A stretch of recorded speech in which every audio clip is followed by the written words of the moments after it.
ముఖ్యంగా ఇదొక జర్నలిస్ట్కి సంబంధించిన బుక్.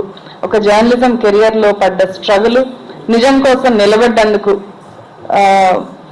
ఆయన జీవితం ఎలా మారింది, రెండు అంటే ఎమర్జెన్సీ అని అనకూడదు కానీ 1975 ఎమర్జెన్సీ టైంలో ఎట్లాంటి పరిస్థితి ఉంది, ఇప్పుడు మళ్ళీ ఆయన 2 సార్లు అరెస్ట్ అయినప్పుడు ఆయన జీవితము ఎట్లా ఉండింది, విద్యార్థి దశలో ఉన్నప్పుడు ఎమర్జెన్సీ టైంలో ప్రబీర్ పుర్కాయిస్తా జేఎన్యూ స్టూడెంట్గా ఉంటారు. ఆయన్ని పోలీసులు ఏకంగా డిఐజీ వచ్చి నేరుగా ఆయన ఒక స్టూడెంట్స్తో మాట్లాడుతూ ఉంటే అక్కడి నుంచి లిఫ్ట్ చేసుకొని కిడ్నాప్ చేసుకొని ఎత్తుకెళ్ళిపోతారు. 1975లో జేఎన్యూలో ఒక యాక్టివ్ స్టూడెంట్గా ఉన్నప్పుడు ఆ స్టూడెంట్ అసోసియేషన్ ప్రెసిడెంట్ కోసము వెతుకుతూ ఉంటారు. అప్పుడు ఆయన వాళ్ళ మధ్యలో ఈయన కనిపిస్తారు.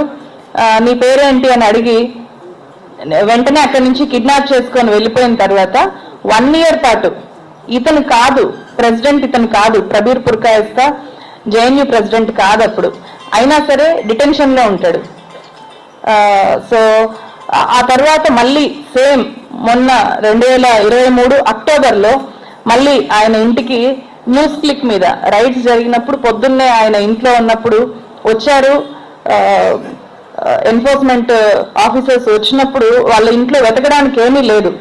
అయినా సరే వీళ్ళు చేసిన ఆ స్టోరీలన్నీ వాళ్ళు డివిడీలోకి మార్చుకోవడము, ట్రాన్స్ఫర్ చేసుకోవడము, ఈ ప్రక్రియకే 5 రోజుల పాటు, అది ఒక ప్రైవేట్ వ్యక్తుల ఇంట్లో జరిగిన అతిపెద్ద సోదాగా ఒక రికార్డు క్రియేట్ చేసింది. అంత పెద్ద అటాక్ జరిగింది. అయినా సరే అంటే అప్పట్లో ఎమర్జెన్సీ టైంని ఈ మధ్య కాలంలో న్యూస్ క్లిక్ మీద జరిగిన దాడిని మనం కంపేర్ చేస్తే మనం ఇప్పుడు 60లో 70లో ఉన్న ఏ యాక్టివిస్ట్ని లేకపోతే మాజీ జర్నలిస్ట్ని కదిలిస్తే చాలు ఎమర్జెన్సీ రోజుల్లో వాళ్ళ అనుభవాల్ని, వాళ్ళు చదివిన వార్తల గురించి చెప్తూ ఉంటారు, వాళ్ళు చేసిన ఫైట్ గురించి. కానీ ఇప్పుడు అంతకంటే తీవ్ర స్థాయిలో అణచివేత ఉన్నా, అంతకంటే తీవ్ర స్థాయిలో వాక్ స్వాతంత్రం మీద దాడి కొనసాగుతున్నా ఎందుకు ఎవరు బయటికి రారు, ఎందుకు ఎవరు క్వశ్చన్ చేయరు అనేది ఒక జర్నలిస్ట్గా నాకు పెద్ద క్వశ్చన్ మార్క్. ఫస్ట్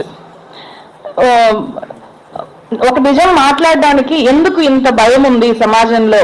ఎందుకంటే అది అంటే నేను చేస్తున్న పని ఒక ఇండిపెండెంట్ జర్నలిస్ట్గా నాకు నచ్చే అంశాల మీద నాకు నచ్చినప్పుడు నేను మాట్లాడుతూ ఉంటాను.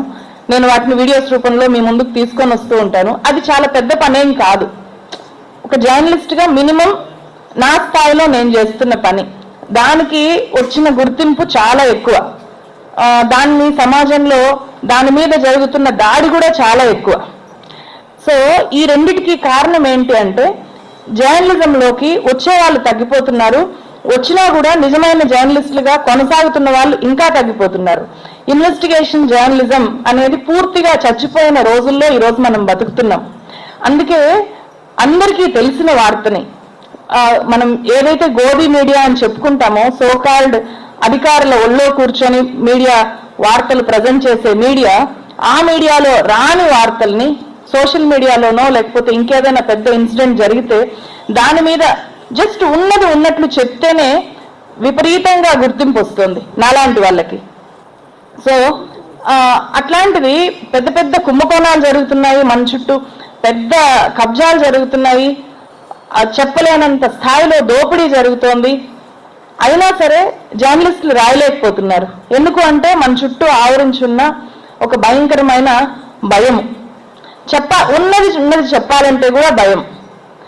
సో అట్లాంటి భయాన్ని తట్టుకొని ఈరోజు న్యూస్ క్లిక్ లాంటి చిన్న చిన్న వెబ్సైట్స్, చిన్న చిన్న మీడియా సంస్థలు, అవన్నీ కూడా చాలా చిన్న చిన్నవి, వాటి వెనుక పెద్ద ఫండింగ్ ఉండదు. న్యూస్ క్లిక్, వైరు, క్వింట్ లాంటివన్నీ ఇప్పటికీ జనం దగ్గర నుంచి వాళ్ళు చందాలు అడిగి నడుపుతున్న పరిస్థితి. నేను కూడా అంతే, జనమిచ్చే ఫండ్తోనే ఇప్పటికీ కొనసాగుతున్నాను. రీసెంట్గా జరిగిన ఎలక్షన్స్లో అన్ని రాజకీయ పార్టీలు నన్ను అప్రోచ్ అయ్యాయి, మాకు పని చేయండి అని చెప్పి. ఇప్పుడు ఏపీలో కూడా అంతే, ఏపీలో ఉన్న అన్ని రాజకీయ పార్టీలు అప్రోచ్ అయ్యాయి, మా కోసం పని చేయండి, మీకేం కావాలన్నా మేము చూసుకుంటాము అని చెప్పి. కానీ ఇప్పుడు ఒకరిద్దరు నిలబడితేనే ఇంత ఎక్కువ, అంటే వాళ్ళ చేతిలో పెద్ద పెద్ద మీడియా సంస్థలు ఉంటాయి, పెద్ద పెద్ద వెబ్సైట్స్ ని నడుపుతుంటారు, కోట్ల రూపాయలు, వందల కోట్ల రూపాయల సంస్థలను పెట్టుకున్నా కూడా నిజం మాట్లాడే వాళ్ళ చుట్టూ పదే పదే తిరుగుతున్నారు. అంటే అది నిజానికి ఉన్న ధైర్యం. ఎందుకంటే ఆ సంస్థల్లో, ఆ పత్రికల్లో, ఆ మీడియా ఛానల్స్ లో చూపించిన జనం నమ్మరు, ఇలాంటి జర్నలిస్టు మన గురించి చెప్తే నమ్ముతారు అనేది వాళ్ళకి తెలుసు కాబట్టి నా దగ్గరకు వస్తున్నారు. సో జనమిచ్చే డబ్బులతో పనిచేసే నేను ఖచ్చితంగా అమ్ముడు పోను అనే మాట వాళ్ళకి అప్పుడు చెప్తున్నాను, ఇప్పుడు చెప్తున్నాను, మళ్ళీ అదే చెప్తూ ఉంటాను.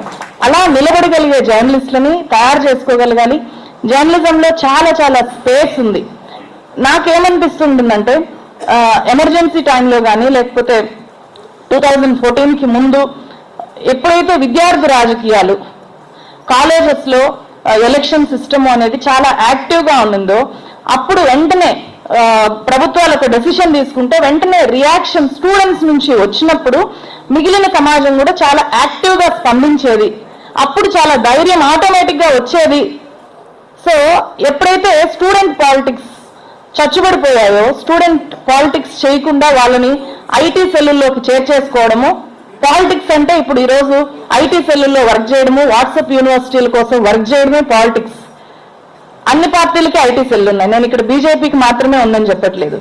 ప్రతి పార్టీ కూడా ఐటీ సెల్లో ఒక ట్రోల్ ముఠాల్ని తయారు చేస్తుంది.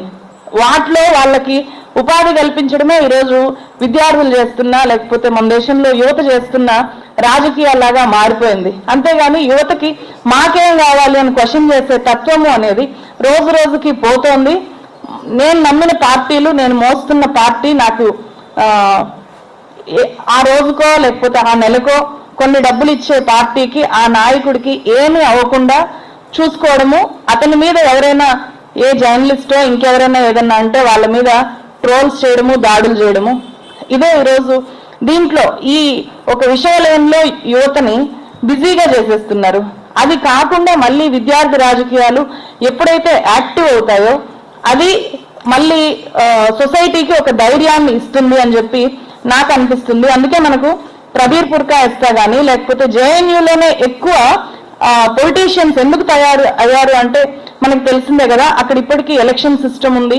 ఇక్కడ మనకు ఓయూలో కూడా ఎక్కువ వాయిస్ వినిపిస్తున్న స్టూడెంట్స్ మనకు కనిపిస్తారు, విద్యార్థి నాయకులు కనిపిస్తారు, అక్కడి నుంచి వచ్చిన లీడర్షిప్ కనిపిస్తుంది. అక్కడ ఒక అలజడి మొదలైతే సమాజం ఆటోమేటిక్ గా స్పందిస్తుంది. ఎస్, వాళ్ళు అక్కడ మాట్లాడుతున్నారు, మనం మాట్లాడితే తప్పేం లేదు అనే ధైర్యము స్టూడెంట్స్ వైపు నుంచి లేకపోతే మేధావి వర్గం నుంచి వచ్చినప్పుడు సామాన్యులు స్పందిస్తారు. వీళ్ళ ఇద్దరిని ఎప్పుడైతే సిస్టమ్ అధికారంలో ఉండే వాళ్ళు సైలెంట్ చేసేస్తున్నారో అప్పుడు అది ఎంత పెద్ద సమస్య అయినా సరే ఎవరు పట్టించుకోరు. మొత్తం దేశాన్నంతా అదానీకో అంబానీకో రాసి చేసినా కూడా సామాన్య జనం రోడ్ల మీదకి వచ్చే పరిస్థితి ఎప్పుడూ ఉండదు. విద్యార్థులు యాక్టివ్గా లేనప్పుడు, మేధావులు జైలులోకి వెళ్ళిపోయినప్పుడు మొత్తం దేశమంతా లూటీ చేయబడినా కూడా ఎవరు ధైర్యంగా ముందుకొచ్చే పరిస్థితి ఉండదు. సో అట్లాంటి విద్యార్థులు బయటికి రావాలి, విద్యార్థులు మీడియాలోకి రావాలి, ఉన్న చిన్న చిన్న వాయిస్లకి మద్దతు ఇచ్చి అండగా నిలబడటము, సోషల్ మీడియాలో ఎవరైనా యాక్టివ్గా ఉంటే వాళ్ళని సపోర్ట్ చేయడము, వాళ్ళ మీద దాడి చేస్తుంటే అట్లీస్ట్ వాళ్ళకి మద్దతునివ్వడము అనేది ఖచ్చితంగా ప్రతి ఒక్కరూ అట్లీస్ట్ చేయాల్సిన పని అని అనుకుంటున్నాను.